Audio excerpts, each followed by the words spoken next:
Hello.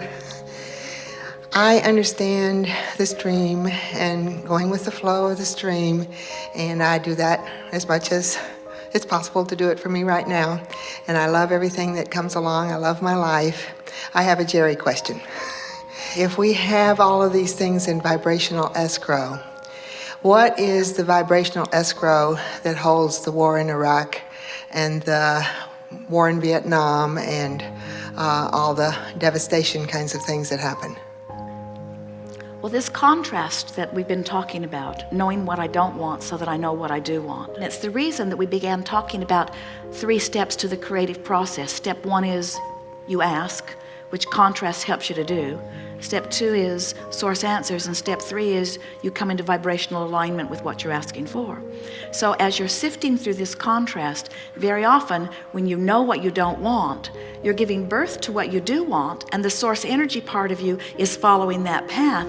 But if you are beating the drum of what you do not want, it is from that vantage place of separation that all wars are fought.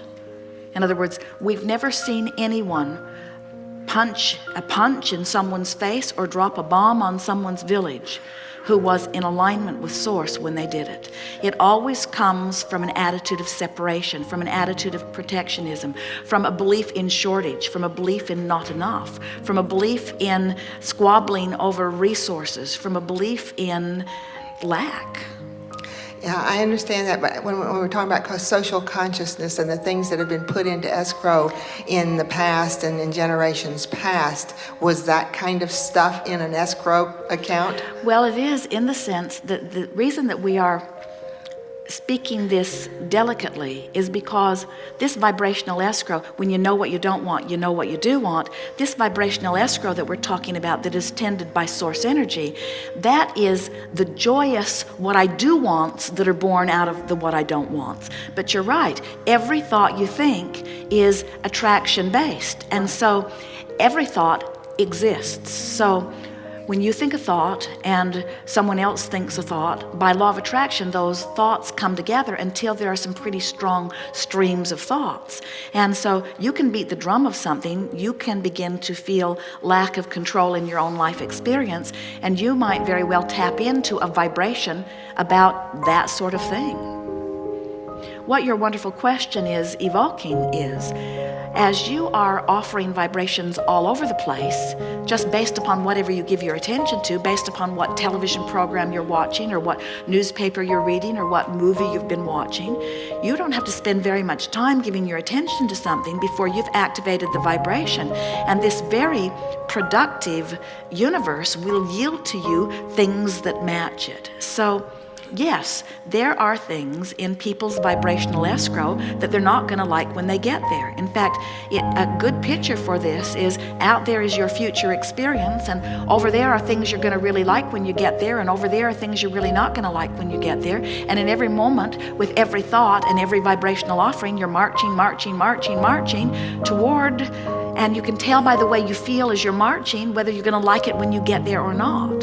So the reason that we're now talking about this upstream, downstream is because when you realize that everything that you want is there where it feels good, and everything you don't want is there where it doesn't feel good, and as you are deliberately reaching incrementally for better and better feeling thoughts, what begins to happen is you tune yourself to the things in your vibrational escrow that source is holding for you, not to the things in vibrational escrow that are being held by law of attraction and by the thought forms that have been emitted. There are so many people who have walked your planet who have worried about one thing and another. There are big thought forms about things not wanted, but they are minuscule in comparison with this stream of well-being. Your guidance system is so powerful. It is a wonder to us how it is so easy for so many of you to miss it. And we know the answer. It is that you've trained yourself to observe. You've trained yourself to be objective. You've trained yourself to weigh the pros and the cons, the pluses and the minuses. You want to be objective. It's an individual thing, and that you just move in your individual stream, going for your individual escrow. Very well stated. And it is helpful to note that even though your leaders or your government or your world politics or your world dynamics may be producing wars, as you said when you started, it is possible for you to stand in the middle of your participation in it, whatever it might be. You might be there yourself. You might know someone who's there. You might be seeing it from a distance on television. But you can't be in this world, in this technically involved, advanced world, without having an awareness of things like that. So no matter how close up or far from the details of that you are sifting through the contrast of it, and you are launching your personal rockets of desire.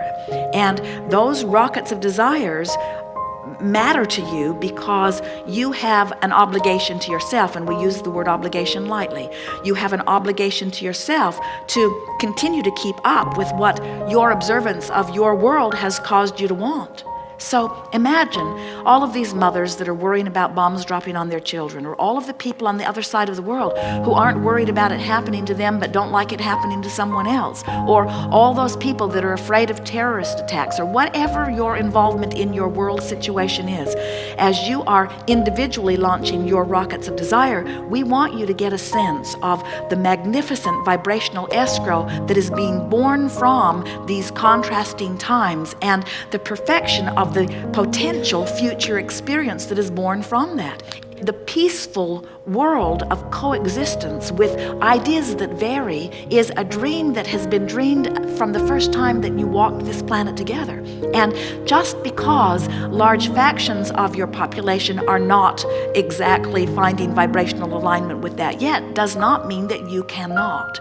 But when you turn and look at those who have not yet discovered that harmony within self, those that still think that they want to croak or have an out-of-body experience or reemerge into non-physical in order to find the freedom or the liberation from that discomfort, as you realize that they don't have to figure it out. It's enough for you to figure out what thoughts turn you downstream. And then what happens, as more and more like you, who have been part of the chorus that has launched the rocket, as more and more of you find ways to turn and go with the flow of that, then more of you can experience the benefit of what the war has caused.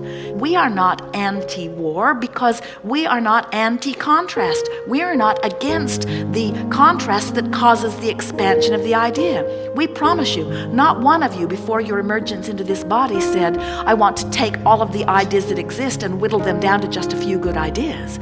You all knew that this is an expansive universe and that you are adding unto it. And every one of you knew from your non-physical vantage point that there is no shortage on resources in order to actualize what any of you are asking for. If this time-space reality has the wherewithal to inspire the desire, it has the wherewithal to produce the results of that desire, to give you the manifestation of it, you see. And as you come to understand that you always get the exact replication of how you feel, then your very wise words come back that I don't have to worry about what everybody else is doing because everyone else is contributing mightily to the dream. All I have to do now is turn and be a vibrational match to the collective consciousness dream.